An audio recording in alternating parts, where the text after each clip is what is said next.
And he built the universe with all the 8,400,000 species and all the hills and the mountains and rivers and thises and that's and planets and you name it.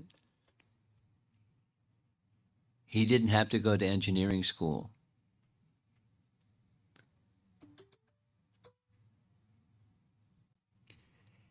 But he became qualified even after 100 lifetimes of flawless devotional service or flawless varnashram activities.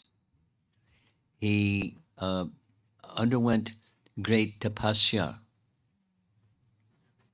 for 100 celestial years and became then illumined within his heart with all the knowledge of the Vedas, plus how to build the universe.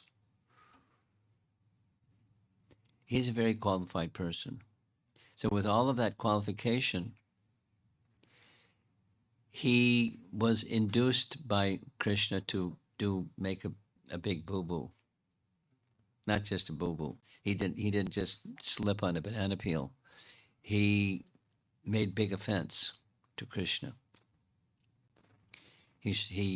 So during a particular day, during the childhood pastimes of Krishna, Krishna killed the Aghasura demon, and then following the killing of the Aghasura demon, Krishna sat together with all the cowherd boys to have lunch.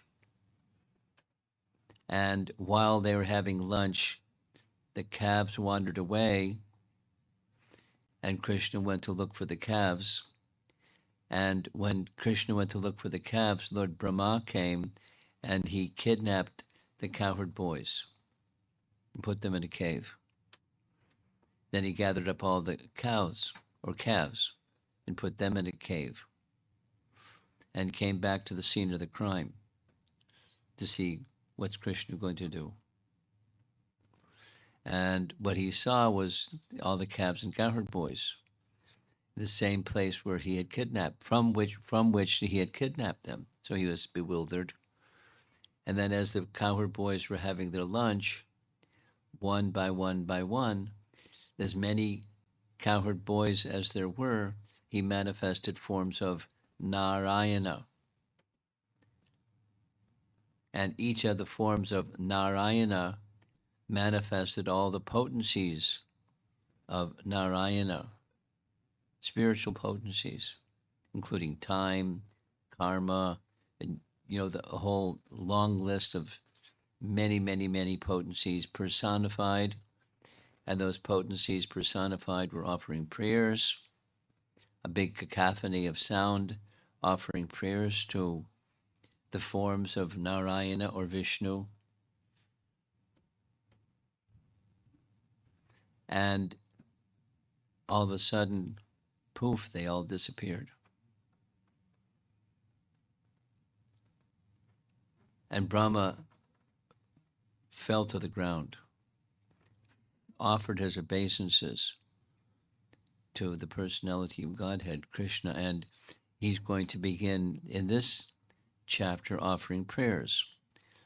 But the rest of chapter 13 includes, for that period of time, it's a detail, but it's an important detail. For that period of time that Brahma was gone from stealing and then coming back to see what Krishna was going to do, it was but a moment of his time which equaled 1 year of earthly time. Because Einstein was right. Time is relative. The time for a moment of Brahma is 1 year on earth.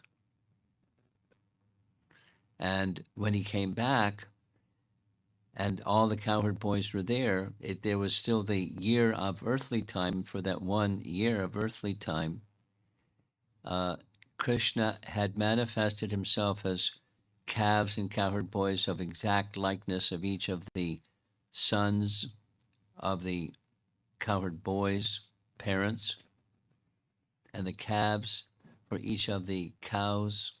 So Krishna became the calf of each cow and the son of each of the parents for 1 year, because they had a desire to have Krishna as their son or as their calf. So this is a painting depicting one day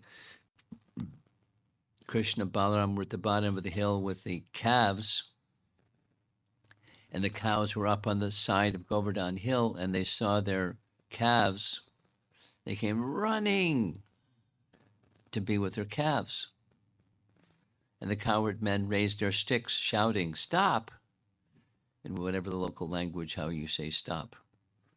But they didn't stop. They just ran down the hill to be with their calves. And when the cowherd men reached the bottom of the hill, they forgot everything because they saw their cowherd boys, who were Krishna. And they embraced their sons. And Balaram was witnessing all this, so he then understood what Krishna was doing. So meanwhile, back on the scene, here's Lord Brahma flying above the scene where the cowherd boys were seated having their lunch. Then once again, the scene that he showed, Krishna showed him all these cowherd boys. And then all the forms of Narayan, etc. And now begins his prayers. So there's these prayers. This is chapter 14. All that was summary of 13, which you said you already knew. So there's 7 parts because the prayers are very wonderful. Just like the Sri Brahma Samhita, Govindam, Adipurusham, Tamaham Bhajami, celebrated prayers. Those are one set of prayers from the beginning of creation. Here's another set of prayers on the occasion of Krishna showing his unlimitedness. So we're going to be discussing verses 1 through 8 here in Troy, Michigan. And the next set of prayers after he glorifies Krishna, these are very, very sweet prayers. After glorifying Krishna, he expresses his humility. He then goes into the inconceivableness of the inconceivable Krishna. Then he speaks about knowledge. Of course, there's transcendental knowledge of Krishna beyond liberation, knowledge beyond liberation, beyond bondage and beyond liberation, and so forth. So it's a very nice set of prayers. Looks like there's only 6 sets, not 7. So here's the first half. We're just going to be covering not just all verses 1 through 8, but just 1 through 4. So here's the background.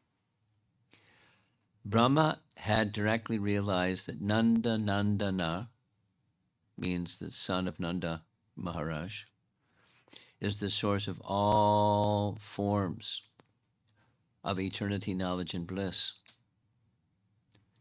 And no, not just textbook understanding. And he checked the box and got an A in his Bhakti Shastri exam. But he had direct experience. Having attained firm devotion at the lotus feet of Krishna, Balaram praises Krishna. So here's the first verse. My dear Lord, you are the only worshipable Lord, the Supreme Personality of Godhead, and therefore I offer my humble obeisances and prayers just to please you. So that's his intention. He's not planning to say something new or different, just honor Krishna and please Krishna. And he's going to speak about his form, what he's seeing before him. O son of the king of the cowherds, your transcendental body is dark blue, like a new cloud. We've seen some rain clouds the last couple of days. Dark color. Your garment is brilliant, like lightning. The beauty of your face is enhanced by your gunja earrings and the peacock feather on your head.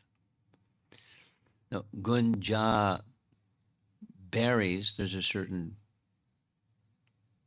type of tree, and it's very common in Vrindavan. It's not like special. It's very, very common. And they have little red berries. They have there's in clusters. You know, that kind of stems come out, and there's a whole cluster of little red berries all over the place. So it's very common. It's not special. But Krishna liked them. And he would make earrings for himself made of those gunja berries.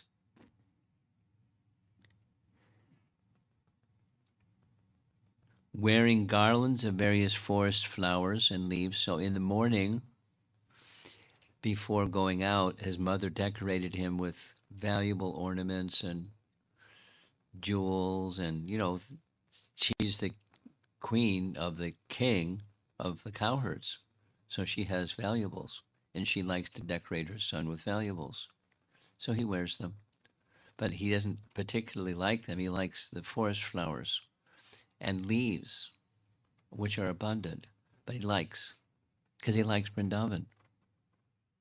Equipped with a herding stick, buffalo horn, and a flute, you stand beautifully with a morsel of food in your hand. Now, the morsel of food in his hand has to do with chapter 13. Because in chapter 13, the calves had wandered away. Krishna picked a nice spot. They could have lunch, but right by the side of the river Jamuna, a soft river bank, sandy, clean, and there's nearby grass for the calves to graze. And it was, he picked a spot, and they sat down. They were having their picnic. But while they were having their picnic, the calves started. The boys noticed the calves had wandered away, forgetting fresh grass. And so Krishna said, "No worries, you finish your lunch, and I'll go find the calves." And in his hand, because he would eat with his right hand, so he had a lump of yogurt and rice in his left hand. So notice, he's holding up his left hand. And a morsel of food, the morsel of food it's mentioned multiple times, yogurt and rice, and some fruit. So there he is, looking at Lord Brahma with unblinking eyes, with the morsel of food in his hand. Jiva Goswami writes comment. This is just still the first verse. "Oh, most worthy of worship, you are worthy of praise, because today I have seen the whole material and spiritual realms enter into and emerge from you, the Supreme Brahman, composed of power and sweetness." Because that's part of what was displayed, along with the forms of Vishnu and all of the potencies of Vishnu personified offering prayers. The whole scene was also moving. The whole cosmic, the spiritual and material cosmic manifestation manifested and was withdrawn. Then again, manifests like breathing. Because that's what Mahavishnu does. He just breathes, and the universes come pouring from his body, and then when he inhales, they're withdrawn. So he Brahma saw all this. I mean, he is composed in his prayers in the Sri Brahma Samhita from the beginning of creation. But in addition to those prayers, which were his realizations, now Krishna's displaying it. And one can only imagine what that it wasn't just a movie. He was watching Krishna do what is described here. And that's why he was overwhelmed. And Brahma is like super intelligent. How do you say it sufficiently? Who can build the universe? Brahma can be. He has that kind of intellect and details. But now he has seen what he has seen, and along with that capacity of unlimitedness of Krishna, which is a whole other set of prayers coming up. There's a sweetness and a beauty in this little young 4-month old young cowherd boy who is the source of everything.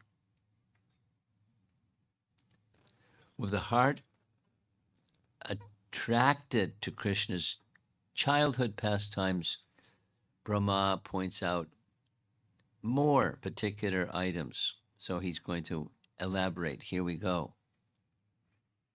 This is Vishwanath Chakravarti. And we just heard Jiva Goswami's commentary.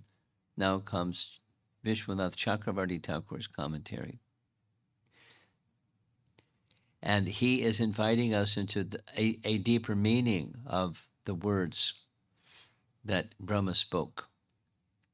Here's some of the deeper meaning. His color is the color of a dark rain cloud. Now, we've all heard that comparison. It's a metaphor. We just gave the example. It's been rainy few days, and the clouds in the sky, just prior to the pouring down of the rain, they become very dark and laden with water, and they pours down rain. The earth gets relief from the scorching heat of summer through the cloud of Krishna's rain. Like the Chataka bird, devotees sustain their lives with the mercy pouring from the rain cloud of Krishna. Now, I've heard about this many times from Prabhupada. I've never seen. There probably is such a thing of a Chataka bird to make a Chataka bird sound. Just this morning, there was in the backyard. Did you hear the bird? There was it sounded like it was Vrindavan, because there's a certain kind of, it wasn't, I don't know how to imitate the sound. I was trying to, like, where's the bird and what kind of bird is it? And he kept making this sound. It was like singing. The notes would go up and then come down, and then quiet, and then and it went on. And I don't know which tree he was in and what was up, but he was singing. And sometimes when you show that you're looking for where the bird is, the bird will be quiet. So I just was listening. Anyway, Chatak birds probably make some sound, but what they're known for is not so much the sound, but the fact that when they drink water, just like coming into the house, there were some bird feeders you saw. So some people I've seen in their backyard, they have a bird bath. And the birds come and they splash around and they do what birds do in a bird bath. But Chatak birds don't do that. They'll only take water that falls from the sky. And then other than the rainy season, they must have a hard time because there's not much rain in India, other than at the rainy season. Detroit's another story, but Chatak birds will only drink water from the sky when it comes in the form of rain. And similarly to the Chatak bird, the devotee is dependent upon the descending mercy of Krishna, which comes down like rain. Like the dark rain cloud of Krishna pours mercy that sustains the lives of devotees. That's Vishwanath Chakravarti Thakur embellishing the metaphor, the Krishna's color. That is gunja berry earrings and forest flower garlands and peacock feathers. Gunja berries in Vraja are superior to the precious jewels of Vaikuntha. I mentioned the ornaments of Mother Yashoda. And there are sections of 10th Canto Bhagavatam that describes it's a whole ordeal. She really gets into it. Prepares his breakfast. She wakes him up in the morning, makes sure he has his bath. Depending upon the age, she may bathe him or make sure he has his bath. And then she cooks, and then she feeds him. And sometimes he won't eat. He has to put the food in his mouth, and it's the motherly scene. And then because he likes to play, then he would go and play, but she would dress him up before he would go and play. And then he's a little older, they go with the cowherd boys. So she has ornaments, but in Vaikuntha realm, there's very special spiritual ornaments. As above, so below.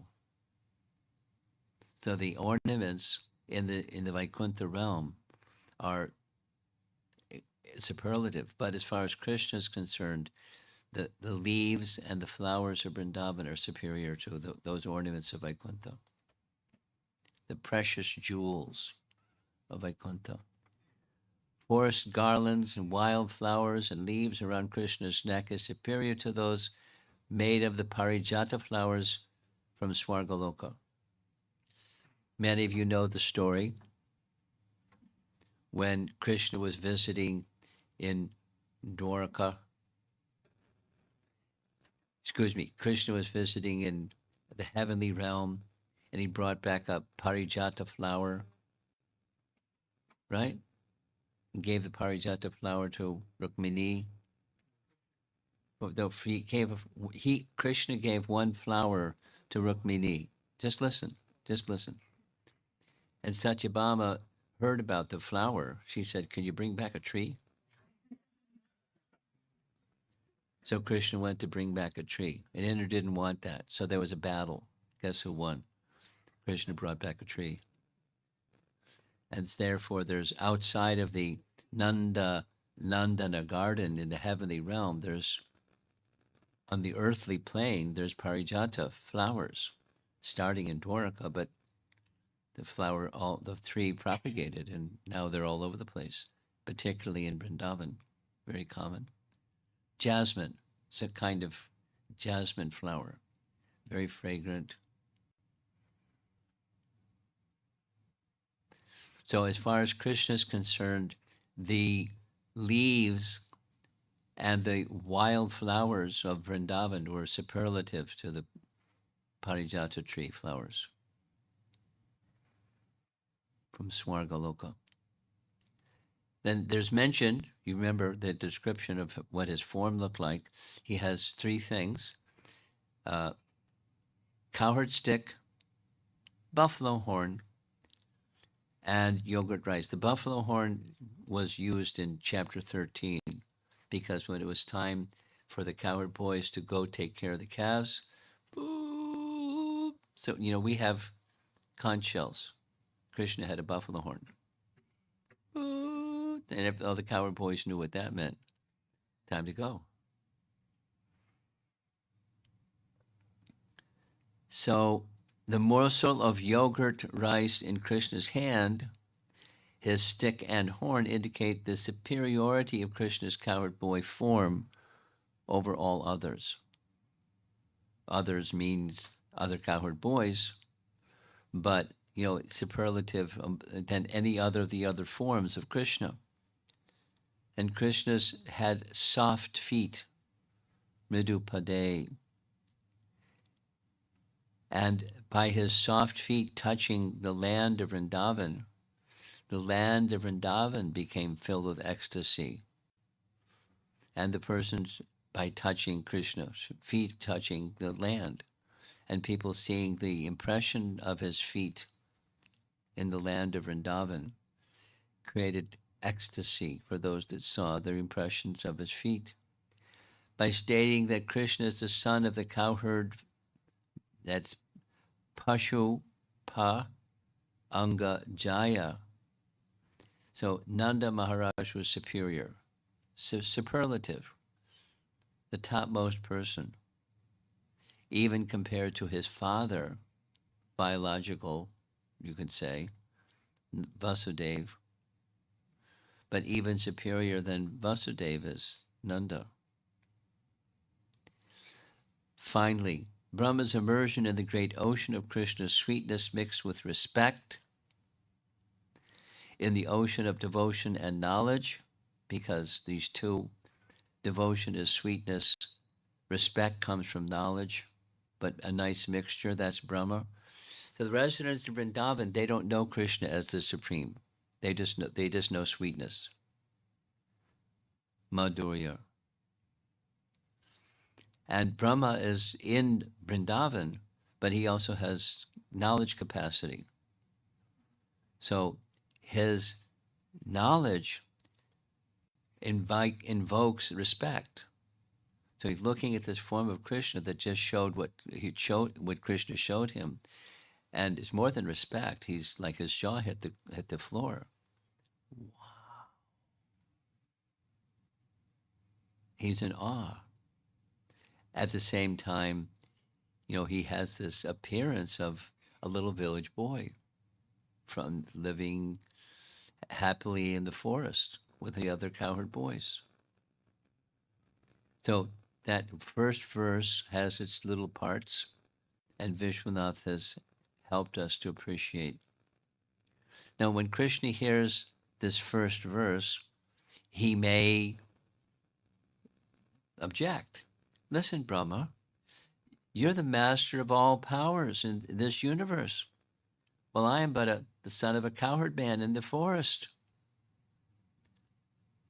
You are an ancient and exalted personality, and I am but a small boy. And you're honoring and praising me. You are knowledgeable of all the Vedas, but I'm an ignorant keeper of cows. I haven't even gone to school yet.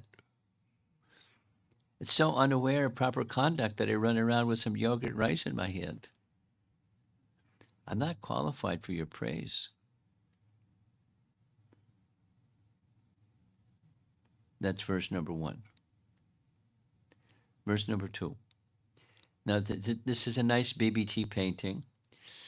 A little history. I was a new devotee in 1970, the summer of 1970. And Prabhupada was, we all knew, all of us new devotees, we knew that Prabhupada was very fixed on completing Srimad Bhagavatam, 12 cantos. That's like, 70 volumes, as he would say. But somehow, in the midst of all that, he was working on Canto 2, and somehow he came out with Krishna book. Prolific. And in Krishna book, my experience was as follows. The first temple that I joined was in Boston, and during that time there was no BBT. It was just ISKCON Press. There was no separation of the two. Later, Prabhupada separated the two because if there was some legal challenge for some of the real estate, there's a lawsuit, something, he didn't want his intellectual property to be put at risk. So he separated the two legally. Thus, BBT, intellectual property over here, real property over there. Smart. And it was some advice, but that's what he did. So 1970, there's just ISKCON Press. And what the system I learned from once I was a resident of the ashram was that Prabhupada would send these little micro cassettes I don't know if they're still around anymore. Microcassette was like that size, tiny, tiny, micro. And he would send them in the mail, and then the artists would be the first ones to hear. And then the next ones to hear would be the transcribers. They would take the microcassette and transcribe into English language, and then typesetting and the whole thing so they can produce the book. But the artists were the first because they had to make paintings to match the story. So that's what they did. They sat around, and there was it's interesting. They had a system where there were three principal artists, because there were like 12 artists that did other Panchatattva paintings and other paintings for the walls of temples, and but three artists were for Prabhupada's books, and this is 1970. One of the artists was named Bharadraj, and they would all decide what the painting would be, and he would make the drawing. Jadharani would fill in the drawing, and Muralidhar would do all the, the jewels and the eyes and all the really delicate work.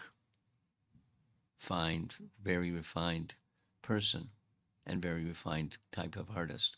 And that was their like little assembly line. That's how it changed over time, but that's how it was going on. So they would sit together and they'd make some conception of what the paintings would be to illustrate Krishna book.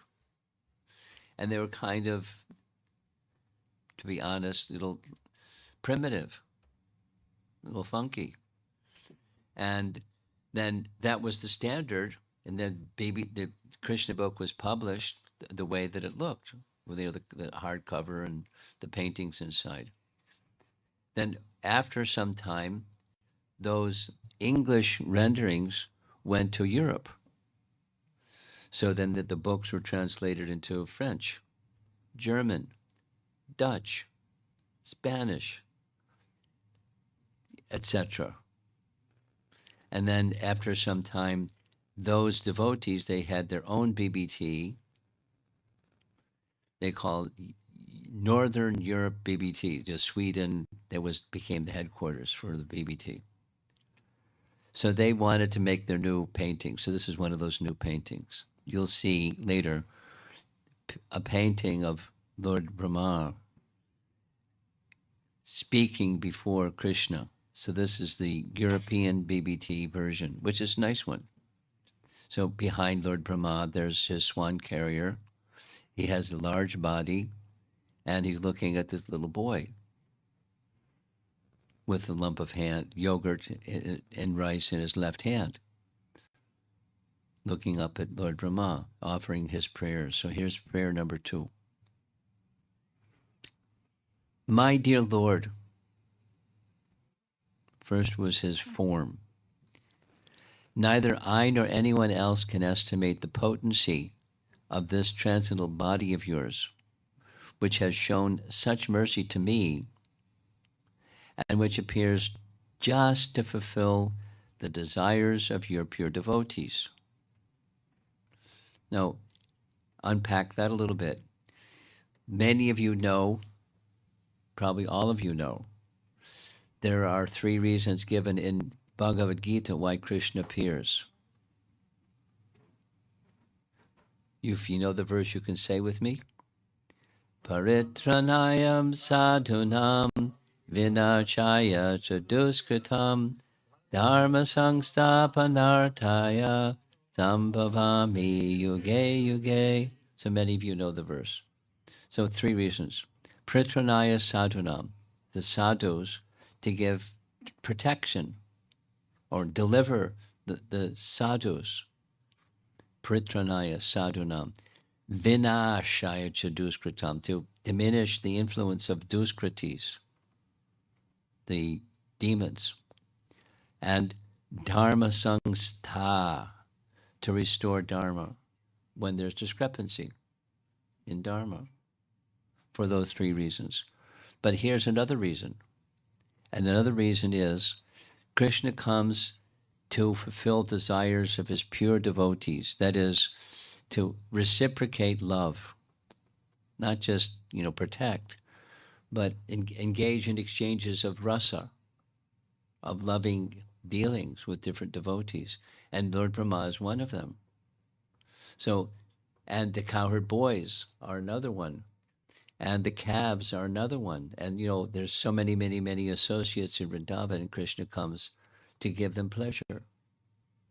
And to each according to their disposition or orientation or their regard for Krishna. He reciprocates accordingly. So that's what this verse is saying.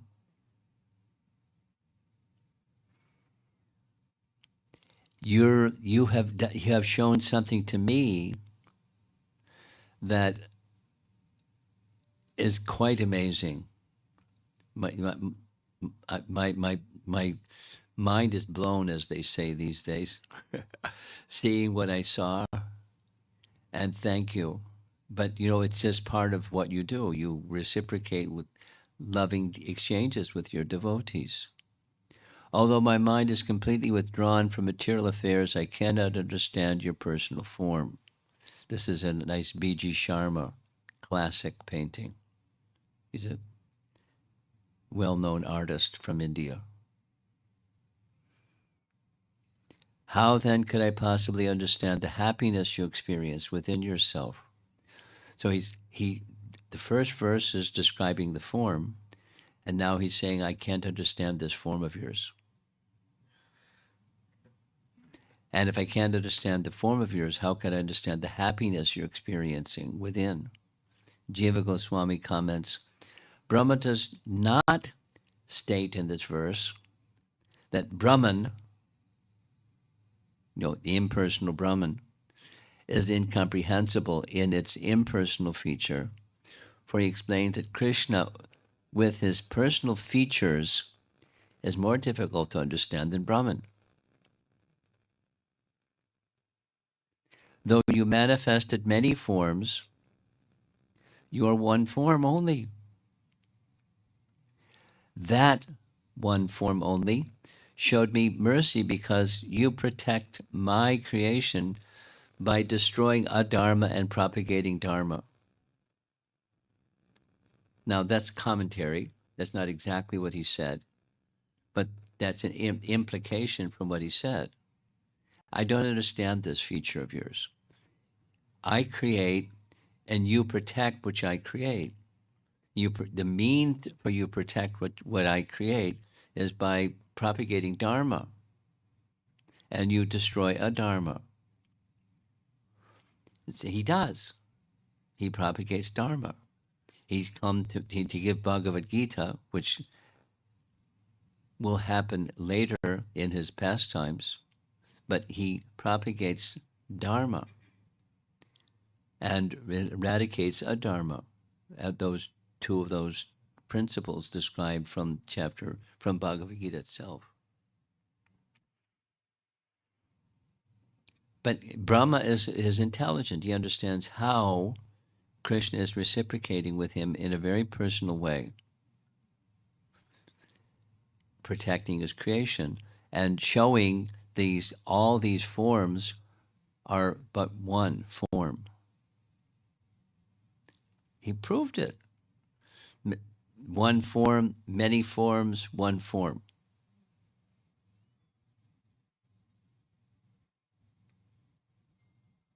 So here's the BBT painting I mentioned. This is from the Krishna book from way, way, way back when. So there's Brahma in the lower right corner. There's Krishna in the center. And there's cowherd boys. And then there's forms of Narayana manifesting according to each one of the cowherd boys. And notice up in the sky, there's some demigods. This is the BBT earlier version. No one can understand the greatness of your cowherd boy form, superior to your form as the Lord of Vaikuntha. Your form is beyond all material qualities. Because of this,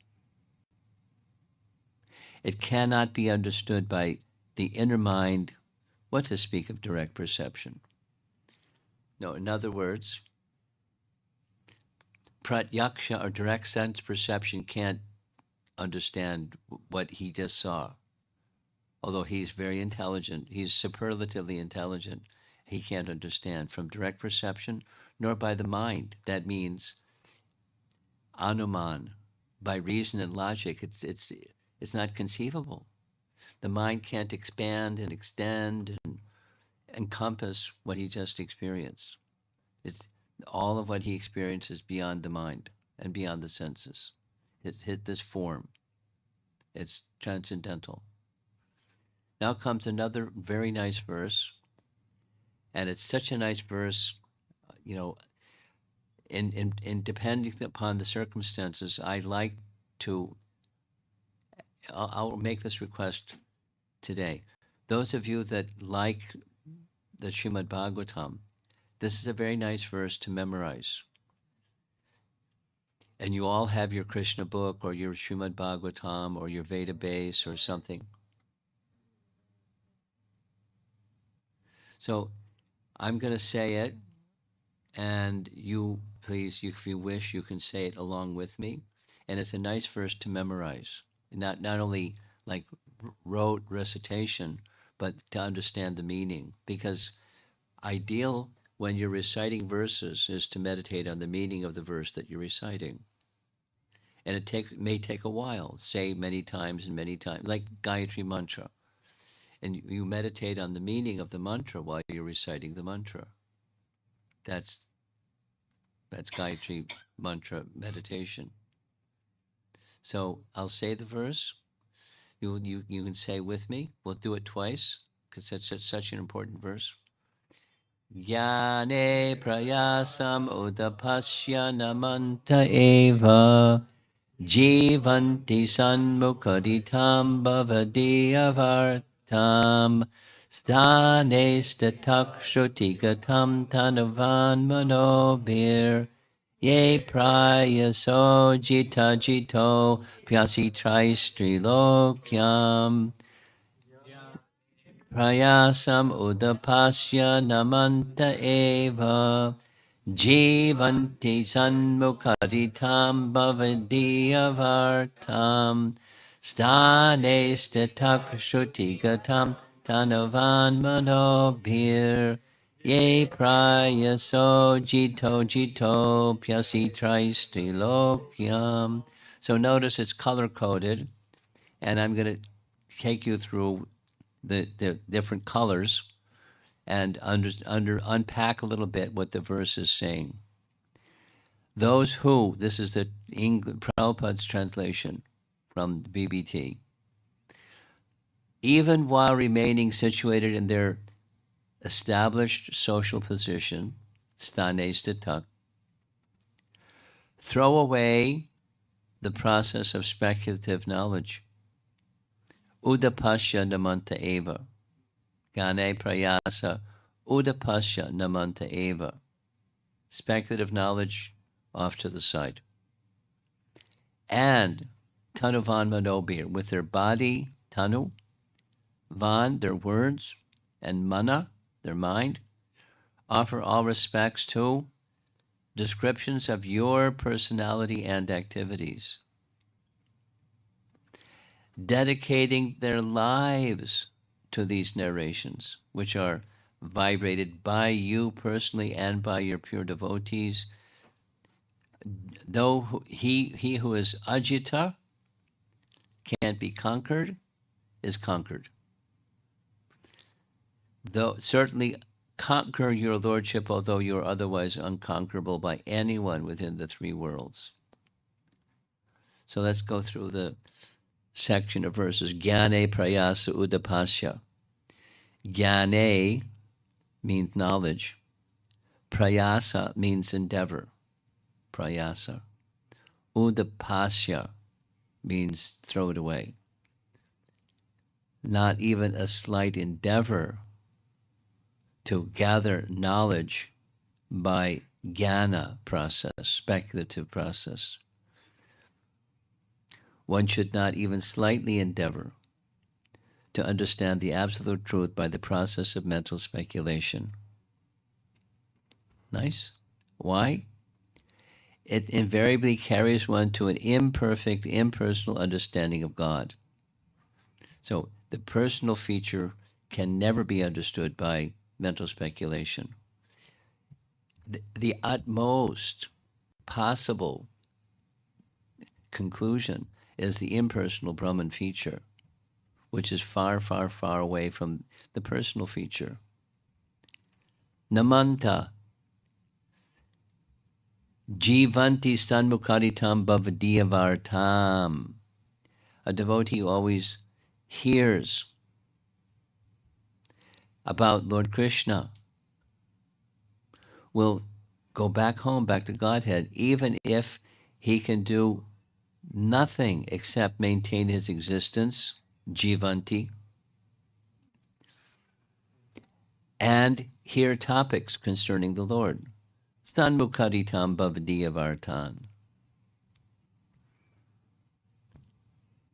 That we're going through the verse. As you see this color-coded version, stane statak, stay in your position, stane statak. Shruti gatam. Then there's tanu, that's the body. Van means speech. And mana, the mind. Even if the devotee stays in their social duties, stane statak. So somebody's a this and somebody's a that and somebody's a something else, no problem. Stay in that position, whatever that is. And from that position, you can conquer Krishna. How? By body, mind, and words. Touch the lotus feet of the Lord, call him to come with their words, with their mind, thinking about him. Shruti gatam, taking shelter of hearing the topics, name, form, pastimes, qualities. You know, that the Bhagavatam is filled, that's what the Bhagavatam is. Their body touches the lotus feet of the Lord. Here's the deity form, or the book form, or the sound form, hearing from the disciplic succession. Words, call him with their words. We do that when we chant Krishna's names. Ye prayaso jita jitopi asya taistrilokyam. Ajita, we know, that which cannot be conquered. One of Krishna's names is Ajita, he can't be conquered. By one's physical abilities, mental power, verbal expertise, or any other material faculty, he can't be conquered. But he's conquered by pure devotees. Who, what? Tanuvan Manobhir. Krishna gets conquered by his pure devotees offering their body, mind, and words to him. It's just such a nice verse. Tanu, here's an example. There's Mother Jasoda, and she's with Krishna in her lap, and there's Balaram, and she's gesturing, no, don't wake him up. He's reaching out. Balaram is touching Krishna's leg, because he's always remains by the side of his pure devotees. Mother Jasoda and Balaram, always by the side of Krishna. And this feature, that feature. Krishna's words are conquered because he always chants the glories of his devotees. Now, devotees chant the glories of Krishna, but Krishna likes chanting the glories of his devotees. And he's conquered by that. And as one who engages in glorification of Krishna becomes glorified by Krishna. The painting is a painting of Krishna and Uddhava.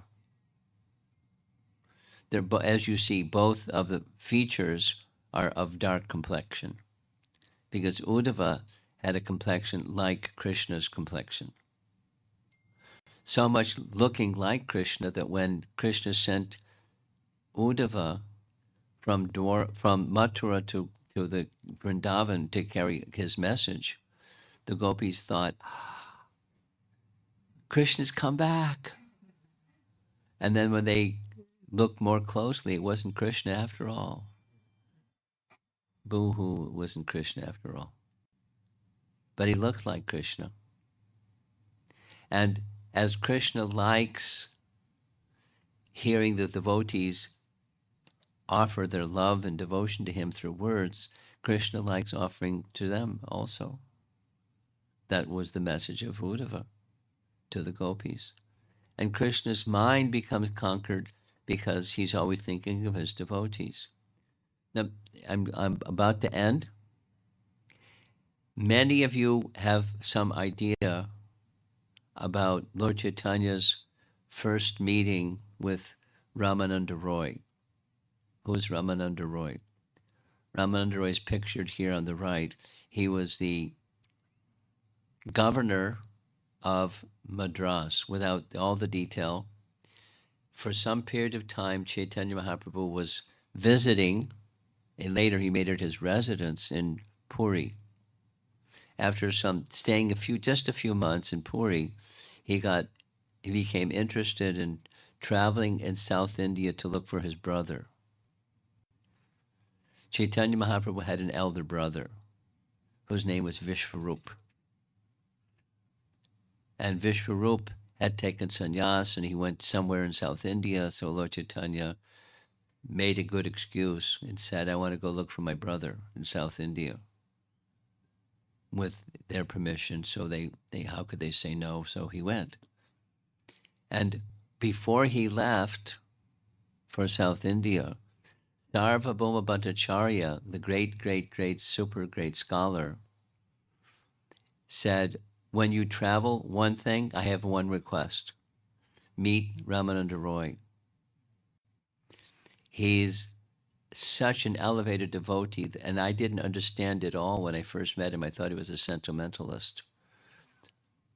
But he is a very elevated devotee. Please, please, please make an arrangement, meet him when you're traveling. So he met. This is their meeting by the bank of the river Godavari. And as you may know, when they had their discussion, Lord Chaitanya was asking questions of Ramananda Roy. It's like a role reversal. The sannyasi is asking questions of the grahastha. And the question was, the starting point of their discussion was, please describe to me the goal of life and the means to achieve it. That was the starting point of their discussion. Nice place to start a discussion. So he offered some verses from Vishnu Purana and Sarvadharmam Parityaja from Bhagavad Gita. And Krishna said, very nice, but go further, go further. Then Ramananda Roy recited this verse that we just recited together. And Lord Chaitanya said, yes. What? That's the goal of life and the means to achieve it. Very important verse, yes? Stanesta takshruti gatam tanarvan manobir. So here's a homework assignment. Learn the verse.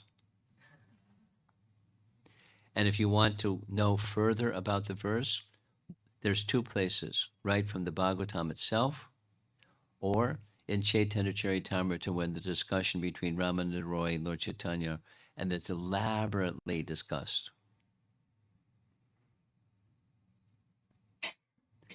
It's a good one to remember, the goal of life and the means to achieve it. And then it goes further and further and further. It doesn't stop there, but that's like foundational. So it's a good verse to learn.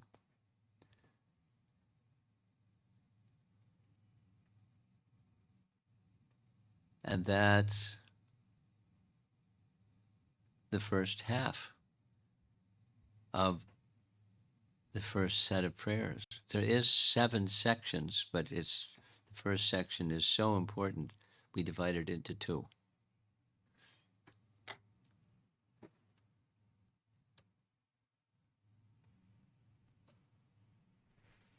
And that's the end. So let's see from what we discussed so far if there's some questions or comments or something you'd like to hear some elaboration on, topics that you'd like to discuss. Okay. Brahma got bewildered. Is it because of his knowledge or his pride? He not because of his knowledge. You don't get bewildered because of knowledge. He got bewildered by what Krishna showed him, Oh, the unlimitedness of the unlimited. I mean, all the spiritual material worlds he saw, and then Krishna withdrew all the spiritual material worlds within him. And then he expanded them again. So it's like, whoa.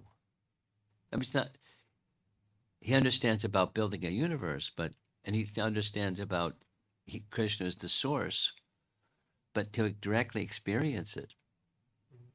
so by experience that he was bewildered. Yeah, it was more than conceptual. It was experiential. So let's just give an example. You have seen deities. So when you come before the deity, supposing the deity speaks to you, Bewildered.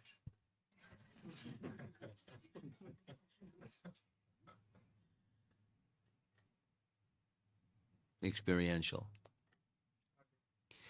The concept, the deity, and the person, Krishna, are not different.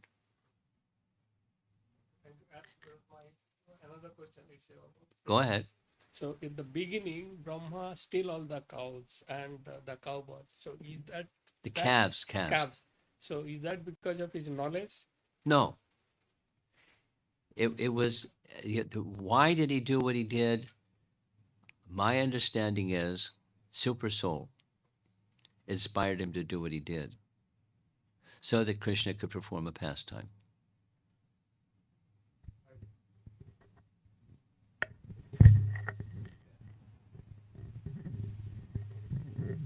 Thank you very much, Maharaj, for a wonderful narration.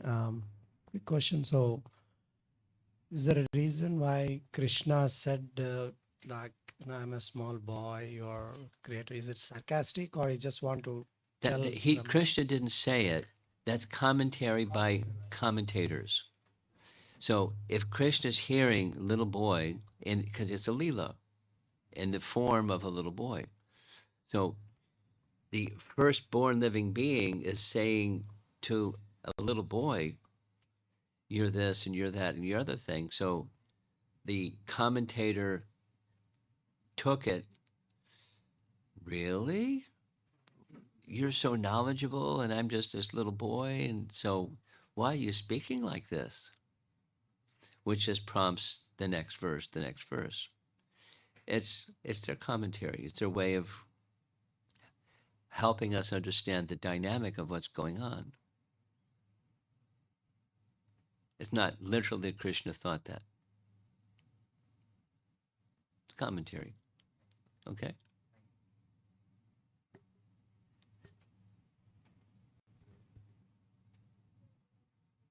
Yes? Hare Krishna Guru Maharaj. Maharaj, Brahma having so much knowledge and all, so much knowledge, and he's the creator. He has done a boo-boo or he has done an offense. Yes. What about, at least for me, I'm just thinking, how can we avoid offenses?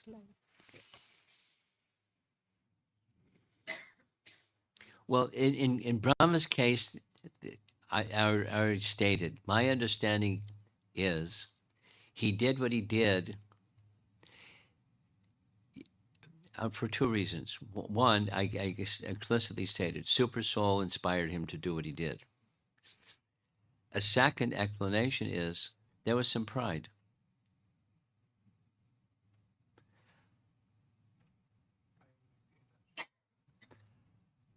And what I have all this power, and I just saw what Krishna did with Agasura. He liberated this 8-mile long guy. And what's the limit? Is there a limit? It was curiosity and pride. And so he did what he did, inspired by Super Soul, so Krishna could teach him a lesson. And he not only became freed from pride. So your question is, what can prevent me, little old me, from such things? So to carefully avoid pride. Now, how do you carefully avoid pride? Well, recognize whatever it is that you have, or I have, or any one of us has. Where did it come from? It came from the source of everything. It's not me. It's not, it's not mine. It's his. So supposing something, you cook something, and it's very nice, and people go, "Oh, you're such a good cook," da da da da da da da da, and you think, at last somebody's recognizing. I mean, that's an exaggeration, but it's pride can inflate the heart and ego. So avoid it at all costs. So what's the antidote? It's humility. So then there are ways of Vaishnavism that one can take and stay in the humble position, because all glory goes to Krishna. That's the solution. Something comes to you and it just goes to Krishna. It's not like you say no, no, no. Glorification goes to Krishna, or one who is representative of Krishna. By the mercy of my spiritual master, I'm able to speak this message of Srimad Bhagavatam. It's not me. I'm just taking the words of our previous acharyas and repeating the words of our previous acharyas. With something more than like a parrot repeating, with some realization. But where'd the realization come from? It's not me. It's not mine. It's them. And I'm just trying to be a servant of them. So if there's some appreciation, the credit goes to them. Thank you. Appreciate all you like, because it belongs to them.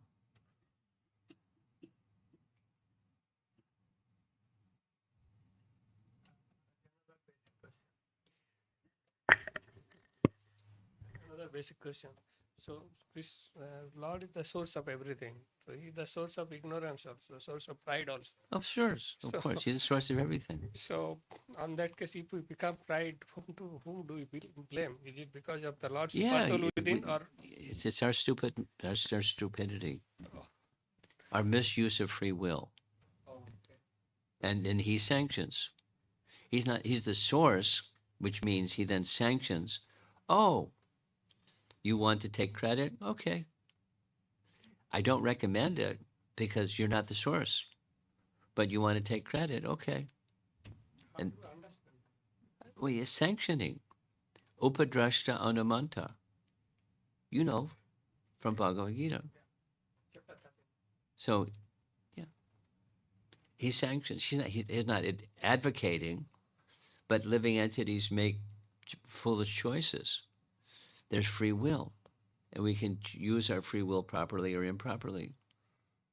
It's our foolishness, not Krishna's being mean. Proper use of free will, associating with devotees that teach us how to properly use our free will. Behind you. Maharaj, just on the question of Leela with Mataji, I was remembering just when I was going to college, I used to see a church where this. You're famous talking with your hand, and the microphone is moving. There is a church where there's a big board which always struck me like, it's not my merit, but His grace. It's not my merit, but His grace. In the same lines as you're explaining, basically, like everything belongs to Yeah. Krishna, not us. Maharaj, I have a follow-up question. So it's the pride which is there in Brahmaji. It's the same thing for Indra also when that Govardhan No, going everyone that has a body has. that pride. So that's and when somebody is glorifying us, like the example you said, somebody is praising or something. So we heard that you just pass on the glorification to your Yeah, that's Guru Maharaj and then just or to the through credit Guru Maharaj. goes to them, not to me. Yes. If you find something good, if you find something bad, I'll take responsibility. If you find something good, the credit goes to those who put it there.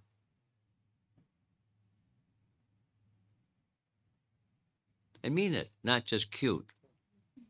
Mean it. Thank you. Okay.